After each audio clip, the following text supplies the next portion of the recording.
Because obviously, as a spokesperson, we always try to communicate the need for an advocacy through words, no? But seeing it in film, I think able to translate to a lot of different people because it's very intimate, as you can see. As a documentary, it's not staged, it's not scripted, it's really just observing the life of a cleft patient and their family. And of course, all cases are unique in themselves, but I think one, it's beautiful that it was set here in the Philippines because the director and the main filmographer are not Filipino, but they saw that here in the Philippines they wanted to portray the story here, and in a way it makes me proud that the Philippines is represented in that way, but also showing our culture is a part of the film, seeing that family bond that I think all people, but mas lalo Filipinos can really relate to and see family bonds like that are embedded in our culture. So to see the film and also to see it here in the Philippines, it's beautiful.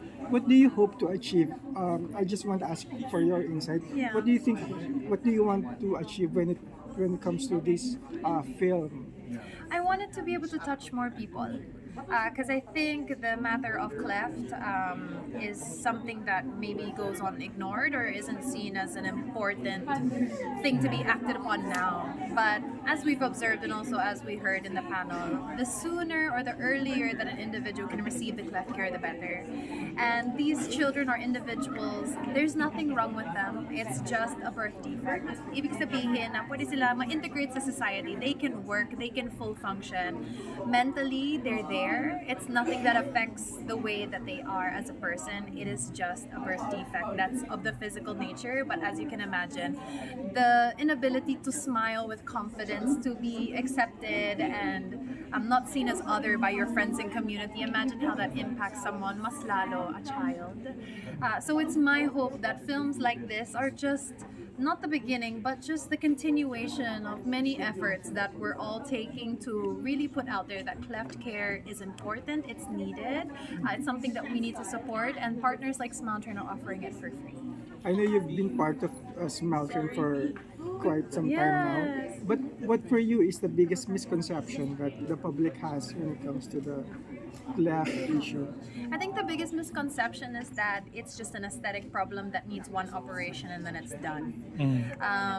As we heard earlier, it's not just one operation. There is a series of preparation for that operation, a series of health screenings, then the operation initial, secondary, third, and it can go into multiple different surgeries. And other than that, there's orthodontic, speech therapy, counseling, support. So it's really a lot of things because it's such a comprehensive approach. Because again, it doesn't just affect the aesthetic nature or a child or individual's ability to speak, breathe properly, to drink, to eat. It has a mental impact, and also when it comes from that, you want to build up their confidence again and allow them to feel like there's nothing wrong with them. They can realize their full potential. They can live a life that they want to live. Kat, this is like over and beyond on what you do on, of course, joining Binibining Pilipinas and Miss Universe. After all that, you're still continuing to help these organizations. Yes. And what keeps you going and doing that? I think because my love for these causes wasn't based on pageantry. Actually, being a volunteer working with a children's group is the reason I pursued pageantry for the platform and not necessarily the other way around where I was in pageantry and needed a charity. And it's almost like a self-fulfilling cause that I found myself in because in my final word at Miss Universe, I said about trying to allow children to have a smile on their face. So it felt very fitting now being global ambassador for Smile Train for, I believe this is my 4th year. So it's a very fulfilling role. I've witnessed surgeries in 5 different countries, also here in the Philippines, and I believe in the system that Smile Train carries out. They don't just send missionary doctors and bring them back again. They actually empower local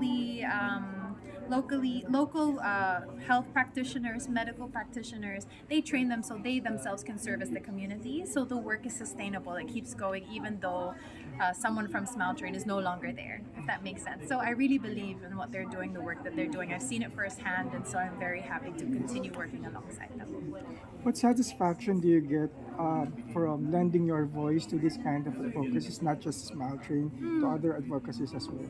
Just hearing the stories of how people's lives were impacted. I mean, I may not be the one being on ground and doing the work, and the people that do that deserve all the praise because they are really the ones creating the change. But I mostly do is I lend my platform to their voice and really show people the need that's out there, how people can get involved. I mean, some people see, oh, it's a beauty queen, kaya she's able to do all those things, but I always am working to show that I am just an individual who cares about something, and maybe just like me, we can get involved together and make change happen together. Like you're someone who walks the talk. Yeah, I like to Even think that before. I am. Kat, Yes, Pa. working with Smile Train, how does your life, change with this kind of stories, working with the children, with the cleft palate? It really just, it's very fulfilling. Like I just mentioned, I may not be in the surgery room, I may not be there for the aftercare, but in lending my platform, I hope that I'm bringing more awareness to the cause of the need for cleft care and why we should get involved. Because work that is being carried out, like the one that is being carried out by Smile Train, is made possible by donors, by the private sector. So if I can encourage other people to donate to get involved, then we can allow the work to continue on and for more people to be positively impacted by the work that Smile Train does. How do you feel that you get also the support of your fellow beauty queens in Yeah, this I as think well? it's fantastic. And not to say that this is a space only for beauty queens. Yes. But I love to see women having empathy on people and bringing their platforms to serve that purpose. And so being joined like here at the premiere night by my fellow queens is really wonderful to see. But also friends like you guys from the media, it means a lot to us that you're also helping us get the word out there, and how people can get involved in Smile Train. And a lot of beauty queens look up to you. They say that you're setting the standards high when it comes to it's not just about the crown or it's beyond the crown. How does that make you feel? I'm very happy because that's actually the advice I give to all of the candidates, that the journey should be more than just the title, because only one woman realizes that dream and maybe 50 of you, or in my case in Miss Universe is like 95 of us. But if you're able to enrich your journey in other ways, whether it be representing your community or bringing a cause alongside you, it makes it so much more than just the title. Kat, how long do you see yourself doing this kind of? I hope to always do it. It's work that I love. It's work that I don't see myself stopping anytime soon. What was your favorite scene, by the way, on the movie? It's actually the part where Jari is dancing, Mm-hmm. because if you'll notice in the film, he is quite he's withdrawn. It's almost like he doesn't get to play with the kids. He doesn't get to go out in the community and be accepted as everyone else. Mm-hmm. He has this withdrawn nature about him. But when he was captured dancing, that's just him being uninhibited. Sorry. He's just being a kid. And when you think of a child going through the challenges that cleft may present, sometimes it steals that childlike joy and carefreeness from them, and every child deserves to have a childhood where they can just be. And so I love that that was represented in that film. And of course, there's also a part where people were not having breakfast but just singing karaoke, very Filipino in some way.